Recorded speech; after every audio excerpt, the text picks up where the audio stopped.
গ্রামটির নাম রসিকপুর। গ্রামটি বেশ বড়। আশপাশের অন্য সব গ্রামের তুলনায় এই গ্রামে অনেক বেশি জনসংখ্যা, তবে ঘনবসতি নয়। গায়ের মধ্যে অনেক বড় পুকুর আছে আর ছোট ছোট ডোবাও অনেক আছে। বেশ বড় বড় বাঁশঝাড়, আমবাগান আর পুকুরগুলির ধারে কলা বাগানও আছে।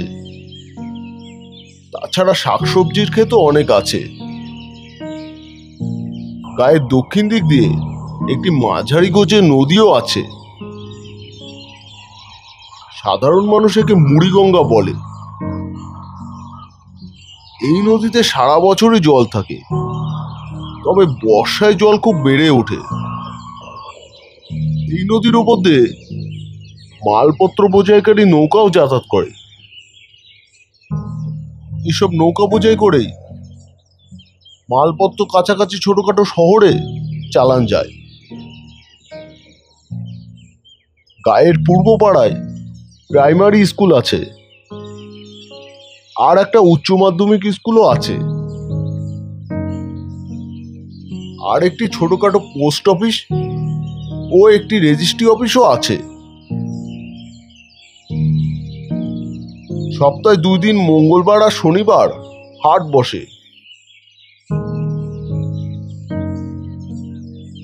তাছাড়া শাকসবজি ও মাছের বাজার বসে প্রতিদিনই। এখানে একজন বেশ ভালো ডাক্তারও আছে, আর ওষুধের ছোটখাটো একটা দোকানও আছে। পূর্বপাড়ার সেই ছোট পোস্ট অফিসে আমি বদলি হয়ে এলাম। প্রায় 8-10 মাইল দূরের একটি ছোট শহরের পোস্ট অফিস থেকে। আমি পাড়া গাঁয়ের ছেলে, কাজেই গ্রাম সম্বন্ধে আমার ভালোই অভিজ্ঞতা আছে। সরু কাঁচা রাস্তা ধরে পাশাপাশি দুটো মাটির ঘর। ঘর দুটোর পিছনের দিকে আছে বারান্দা। এই বারান্দার এক পাশে ছোট একটি রান্নাঘর। সব ঘরগুলি খড়ের ছাউনি দেওয়া। একটু উঠোনও আছে, তবে উঠোনটা পেছনের দিকেই। উঠোনের এক পাশে একটি পাতকুয়া, তার একদিকে পায়খানা। এইসব নিয়েই বাড়িটা সম্পূর্ণ হয়েছে। ঘর দুটির একটিতে পোস্ট অফিস আর পাশের ঘরটিতে পোস্টমাস্টারের থাকার ব্যবস্থা। আমি যেদিন এলাম সেদিন ছিল ছুটির দিন। আমার সঙ্গে ছিল সামান্য বিছানা আর একটা কম্বল, এছাড়া থালা, ঘটি, বাটি, রান্নার অন্য সব সরঞ্জাম, আরো কিছু দরকারি জিনিসপত্র নিয়ে। আমি এর আগের একটা ছুটিতে এখানে এসেছিলাম। সে সময় আমার থাকার জায়গা, তার পরিবেশ দেখে গেছি। তাছাড়া দুবেলা রান্না করা, বাসন মাজা, ঘরদোর উঠোন পরিষ্কার করা, এইসব কাজের জন্য একটা লোক তো দরকার। তাই আগে থেকে বলে না রাখলে সময় মতো লোক পাবো কি করে? এই জন্যই আমি আগের ছুটির দিনে এখানে এসেছিলাম। সেদিন আমি এখানে প্রায় 3-4 ঘন্টা ছিলাম। সেই সময় 3-4 জন গ্রামবাসীর সঙ্গে আমার বেশ আলাপ পরিচয় হয়েছিল। আমার কি কি দরকার সেটা তারা জেনে পড়লেন। সেজন্য চিন্তা করবেন না মাস্টার বাবু, আপনার কাজ করার জন্য আমরা একটা মেয়ে ঠিক করে রাখবো। তাকে দুবেলা খেতে দেবেন আর সামান্য কিছু দেবেন। আমি রাজি হয়ে বললাম, ঠিক আছে। আপনারা সেই মেয়েটির সঙ্গে কথা বলে যা দিতে বলবেন তাই দেব। এইসব আলোচনার সঙ্গে আমার পোস্ট অফিসের কিছু কথাও জেনেছিলাম। এই পোস্ট অফিসের বাড়িটা ছিল অনাথ বন্ধু মুখার্জির নামে, এক ব্রাহ্মণ ভদ্রলোক। তার তিন কুলে কেউ ছিল না, তিনি একাই বাড়িতে বাস করতেন। বিয়ে করেছিলেন বটে, কিন্তু বিয়ের কিছুদিনের মধ্যেই তার স্ত্রী মারা যায়। ছেলে মেয়ে কিছুই হয়নি। অগত্যা অনাথবাবু গায়ের একটা গরিব ছেলেকে খেতে পড়তে দিয়ে নিজের কাছে রাখেন। এইভাবে অনাথবাবু দিন কাটছিল। কিন্তু অনাথবাবু বেশি দিন বাঁচলেন না। প্রায় বছর তিনেক হলো তিনি মারা গেছেন। বাড়িটা তার বেওয়ারিশ হয়ে পড়েছিল। সেই সময় পোস্ট অফিস ছিল এই গায়ের দক্ষিণ পাড়ায় রাজু ময়রার বাড়ির একটি ঘরে। সেখানে অফিসের জন্য মাত্র একখানা ঘরই ছিল। পোস্টমাস্টারের থাকার জন্য অন্য কোনো বাড়ি ভাড়া নিয়ে থাকতে হতো। অনাথবাবু মারা যাওয়ার পর সেই বাড়িতে ডাকঘর করা হলো। তার ফলে অনেক সুবিধা হলো। অফিস আর পোস্টমাস্টারের থাকার কোয়ার্টার একসঙ্গেই হয়ে গেল। আমার আগে যিনি পোস্টমাস্টার ছিলেন, যার বদলে আমি এলাম, তার বাড়ি ছিল প্রায় 2 মাইলের কাছাকাছি একটি গায়ে। তিনি প্রতিদিন সাইকেল নিয়ে যাতায়াত করতেন। অতএব তার এই কোয়ার্টারে থাকার কোনো দরকার হতো না। একমাত্র আমি প্রথম ঘরখানায় বাস করার জন্য উঠলাম। কাজের জন্য একটি 18-20 বছরের মেয়ে পাওয়া গেল। মেয়েটার বয়স অল্প হলে কি হবে, সাংসারিক সব কাজে মেয়েটি বেশ পটু। রান্নাও বেশ ভালোই করে, তরিতরকারি বেশ খেতে ভালো হয়। মেয়েটি রান্নার কাজ শেষ করে নিজের খাবার নিয়ে সন্ধ্যের পরই চলে যায়। সেদিনও সে চলে গেল। আমারও সারাটা দিন বেশ খাটাখাটনিতেই গেল। অফিস ঘরটাকে নিজের মতো গুছিয়ে নিতে হলো। শোবার ঘরটাকেও বিছানা পেতে ঠিকঠাক করতে হলো। রান্নাঘরের জিনিসপত্রও গোছাতে হলো। অফিস ঘরে একটা ছোট অতিরিক্ত টেবিল ছিল, সেটাকে আমার শোয়ার ঘরে এনে রাখলাম। টাইম টেবিল ঘড়িটা টেবিলে রাখলাম। ফসফরাস দেওয়া থাকার কারণে ঘড়ির কাঁটাগুলো রাতের অন্ধকারে বেশ জ্বলজ্বল করে। আমি রাত 10টার আগে বিছানায় যাই না, কিন্তু আজ খাটাখাটনিতে শরীরটা বেশ ক্লান্ত হয়ে পড়েছিল। আমি বাইরের দাওয়ায় বসে দুজন ভদ্রলোকের সাথে কিছুক্ষণ গল্পগুজব করে রাত প্রায় 9টা নাগাদ খেয়ে দিয়ে শুয়ে পড়লাম। প্রায়ই আমার মাঝরাতে একবার ঘুম ভাঙে। কদাচিৎ কখনো আমার এক ঘুমে সকাল হয়। রাতে যখনই আমার ঘুম ভাঙে, তখন ভর্তি 1 গ্লাস জল না খেয়ে আমি থাকতে পারি না। সেই জন্য শোয়ার সময় হাতের কাছে 1 গ্লাস জল ঢাকা দিয়ে রেখে শুই। নিজে বাড়িতে গ্লাসেই জল খেতাম, কিন্তু চাকরির খাতে যতদিন বাইরে বাইরে ঘুরেছি, সঙ্গে আর গ্লাস রাখি না।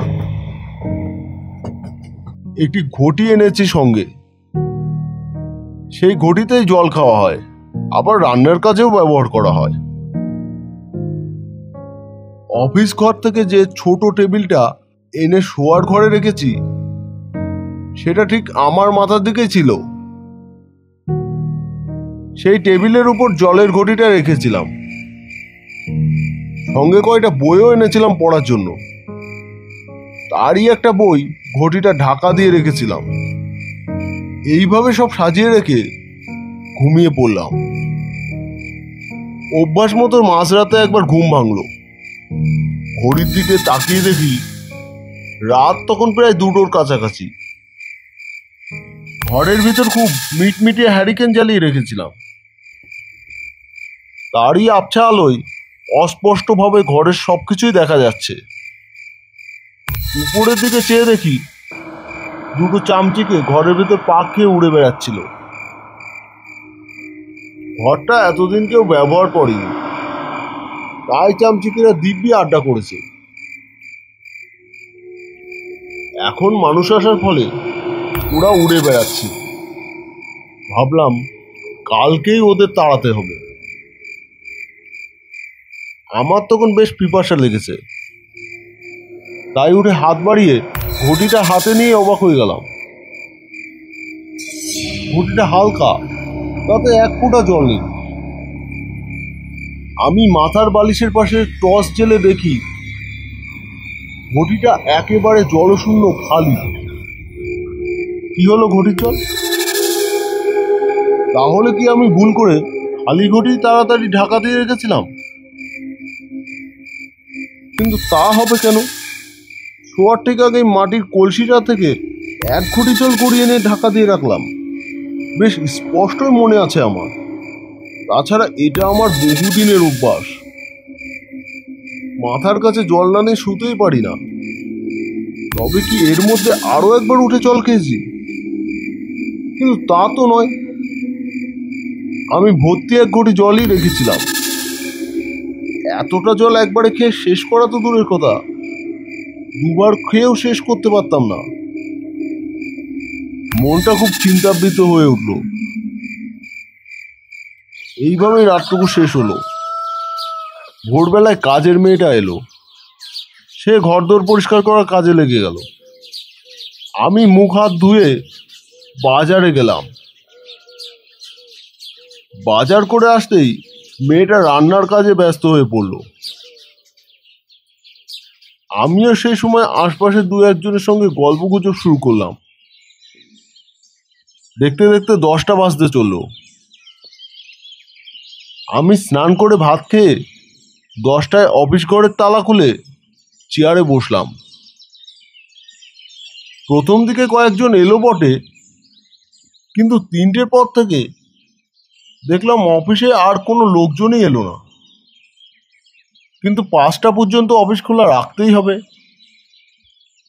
বেশ প্রায় 4টে নাগাদ পাশের বাড়ি রমাকান্ত বাবু অফিসে ঢুকে বললেন, আর কেন মাস্টার বাবু, এবার ছাপ বন্ধ করে দিন। আর কেউ আসবে না। দুপুরের পর বড় একটা কেউ আসে না। দিন, বন্ধ করে দিন। আসুন বরং ক্যারাম খেলা যাক। চলুন, আমার বাড়িতে চায়ের পর্বটা শেষ করবেন। এরপর আমি রমাকান্ত বাবুর বাড়ি গিয়ে ক্যারাম খেলতে বসলাম। আমি বাড়ি ফিরে খাওয়া সেরে ঠিক রাত 10টায় শুয়ে পড়লাম। পাড়াগাঁয়ে রাত, রাত যেন বেশি মনে হয়। মনে হয় যেন মাঝ রাত। চারদিক সব নিস্তব্ধ, নিঝুম। আশপাশের বাড়ি থেকেও কোনো সাড়া শব্দ নেই। সব যেন বেহুশ হয়ে পড়েছে। আমি বিছানায় আরাম করে শুয়েছিলাম বটে, কিন্তু চোখে ঘুম আসতে চাইছিল না। কাল রাতে জলের ঘটিটার কথাই যেন মনের ভিতর তোলপাড় করছে। ব্যাপারটা কি জানতে না পারলে মনে শান্তি পাচ্ছিলাম না। আজও শোয়ার সময় মাথার কাছে টেবিলে ভর্তি এক ঘটি জল রেখেছি। আজ একটা কাচের ডিস্ক ঘটির মুখে চাপা দিয়ে রেখেছি। ধীরে ধীরে রাত বাড়তে লাগলো। কিছুক্ষণ পরে আবার সেই চামচিকে দুটোকে উঠতে দেখে আমার খুব বিরক্তি লাগলো। উঠে বসলাম। হ্যারিকেনের আলোটা বাড়িয়ে দিলাম। ঘড়ির দিকে চেয়ে দেখি রাত 11টা বাজে। জলের ঘটিটাও দেখলাম, তাতে এক ঘটি ভর্তি জল আছে। আমি গামছার ঝাপটা দিয়ে চামচিকি দুটোকে তাড়িয়ে আবার বিছানায় শুয়ে পড়লাম। তারপর কখন যে ঘুমিয়ে পড়েছি জানতেও পারিনি। হঠাৎ ঘুম ভেঙে গেল। ঘড়ির দিকে চেয়ে দেখি রাত তখন 2টো বেজেছে। আমি ঘটিটা নিতে গিয়ে দেখি সেটা হালকা। তাড়াতাড়ি টর্চ জ্বেলে দেখলাম ঘটিতে এক ফোঁটা জল নেই। এইরকম আশ্চর্য ঘটনা দেখে বেশি একটু ভয় পেয়ে গেলাম। ঘরের ভেতর থেকে ঘটিটার জল কোথায় যাচ্ছে? ঘরের ভিতর থেকে তো আমি দরজার খিল এঁটে শুই। যেমন খিল দেখেছিলাম ঠিক তেমনই আছে। বাইরে থেকে তো কেউ আসতে পারে না।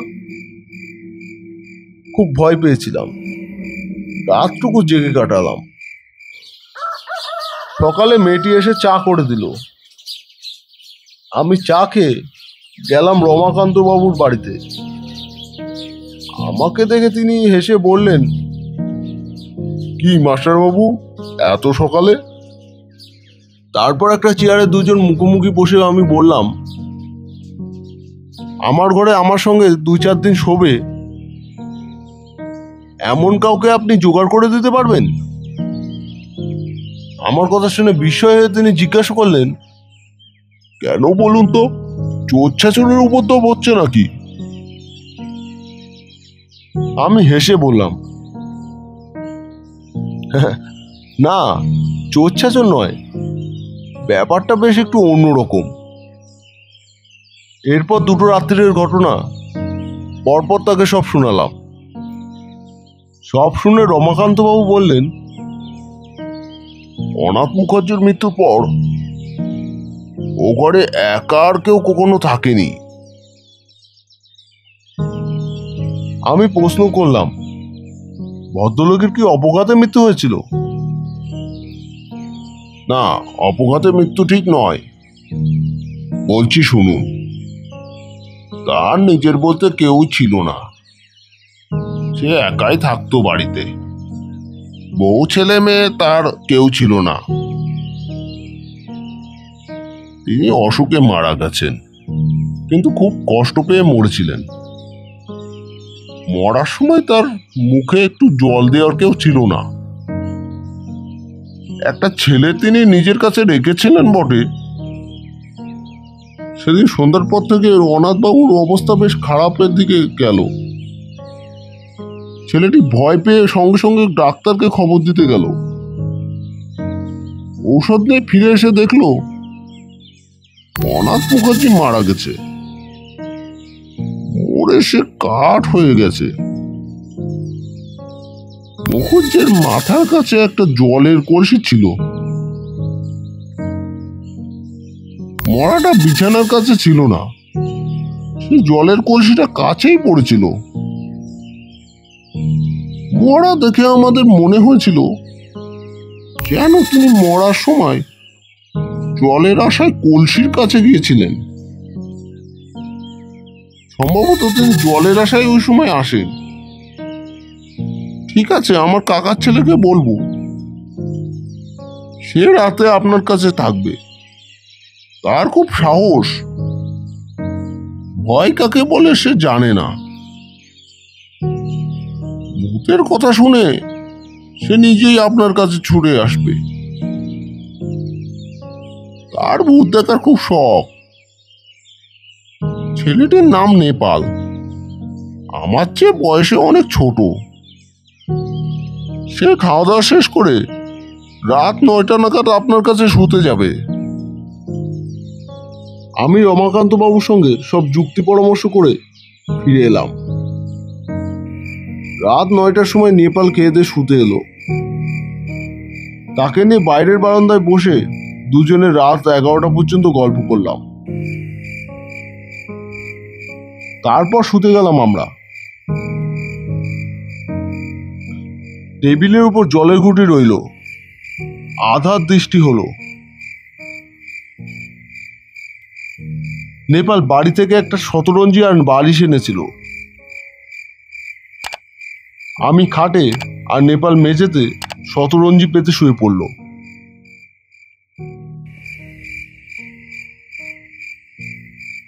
আমি বললাম, এখন আমাদের কথা বলা উচিত হবে না, চুপচাপ থাকাই ভালো।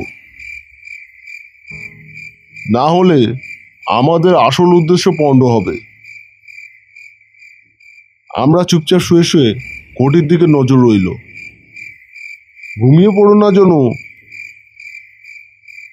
নেপাল বলল, আপনি নিশ্চিন্ত থাকুন, আমার হলো শকুনের দৃষ্টি। আমার চোখ থেকে কিছুতেই এড়িয়ে যাবে না। এরপর আমরা নড়াচড়া না করে চুপচাপ শুয়ে রইলাম, জলের ঘটিটার দিকে নজর রেখে। ঘরের আবছা অন্ধকারে মনে হলো কে যেন দাঁড়িয়ে আছে, দেখতে মানুষের মতো বটে, কিন্তু রক্ত মাংসের মানুষ বলে মনে হলো না,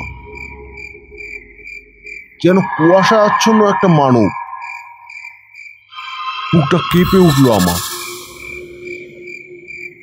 সিদ্ধারার ভেতরটা যেন বরফের মতো ঠান্ডা মনে হলো। আমি আস্তে আস্তে নেপালের পিঠে একটু খোঁচা দিলাম। নেপাল আমার গায়ে একটা চিমটি কাটলো। বুঝতে পারলাম সেও ব্যাপারটা দেখছে। প্রথমে সেই ছায়ামূর্তিকে দেখলাম ঘরের একটা কোণে, সেখান থেকে সে ধীরে ধীরে এগিয়ে এলো টেবিলের কাছে। মূর্তিটা যতই টেবিলের দিকে এগিয়ে এলো ততই ক্রমে ক্রমে সেই ছায়ামূর্তি রক্ত মাংসের মানুষের মূর্তি ধারণ করলো। তাহলে এই কি সেই অনাথ মুখার্জি? ঠিক সেই সময় নেপাল হঠাৎ প্রশ্ন করলো, ওখানে কে আপনি? অনাথ কাকু? মূর্তিটা ঘাড় ফিরিয়ে তাকালো, কিন্তু কোনো উত্তর পাওয়া গেল না। নেপাল বলে উঠল, আপনাকে আমি চিনতে পেরেছি, অনাথ কাকু। আপনি তো অনেকদিন হলো মারা গেছেন। মূর্তিটা তবুও কোনো উত্তর দিল না। নেপাল বলল, বলুন অনাথ কাকু, আপনি মরে গিয়ে রোজ রোজ এখানে কেন আসেন? আমি হলাম রতন চৌধুরীর ছেলে নেপাল চৌধুরী। মূর্তিটা এবার গম্ভীর কণ্ঠে বলল, ও তুই নেপাল? হ্যাঁ, আমি নেপাল। এবার আপনার কথা বলুন। আপনি তো মারা গেছেন, আপনি এখন আপাত্মিক। পৃথিবীর মানুষের সাথে আপনার তো কোনো রকম যোগাযোগ থাকার কথা নয়, তবে আপনি এখানে রোজ রোজ কেন আসেন? এবার খুব ক্ষীণ কণ্ঠে অনাথ মুখার্জির প্রেতাত্মা শুধু বলল, বড় পিপাসা, বড় পিপাসা, না আর আমি আসবো না। বলতে বলতে মূর্তিটা যেন কুয়াশাচ্ছন্ন হয়ে গেল আর ধীরে ধীরে মিলিয়ে গেল। নেপাল সঙ্গে সঙ্গে বিছানা ছেড়ে লাফিয়ে উঠে হেরিকেনটার আলো বাড়িয়ে দিয়ে বলল, দাদা, সব শুনেছেন তো? হ্যাঁ শুনলাম, বুকে পিপাসা নিয়ে মারা গেছেন তো। মরে গিয়েও সেই পিপাসা এখনো ওর বুক জুড়ে রয়েছে। আমার মনে হচ্ছে নেপাল, অনাথবাবুর শ্রাদ্ধ শান্তি বেশ ভালোভাবে হয়নি। নিশ্চয়ই কোনো ভালো রকম ত্রুটি কোনো রয়ে গেছে।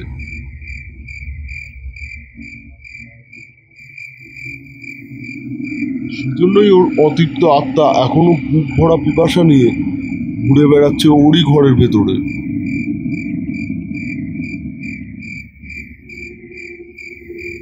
আমার মনে হয় ভালো পণ্ডিত সদ্ব্রাহ্মণ ডেকে ওর কাজটা ভালোভাবে আবার একবার করে নেওয়া দরকার। খরচ যা পড়বে সবার কাছ থেকে চাঁদা তুলে জোগাড় করতে হবে। আমি সাধ্যমতো চাঁদা দেব। আমার মনে হয় তাহলে ওর আত্মা শান্তি পাবে।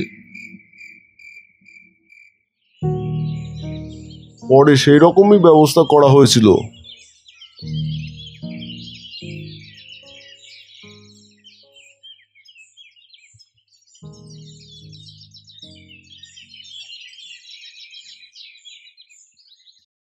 বন্ধুরা, আজকের গল্পটি কেমন লাগলো আমাদের কমেন্ট করে জানাবেন। আর অবশ্যই অবশ্যই সাবস্ক্রাইব করবেন, লাইক করবেন এবং শেয়ার করবেন। আমাদের চ্যানেলের সঙ্গে জুড়ে থাকুন। আমরা প্রতি সপ্তাহে নতুন নতুন বাংলা ভূতের গল্প নিয়ে আসতে চলেছি।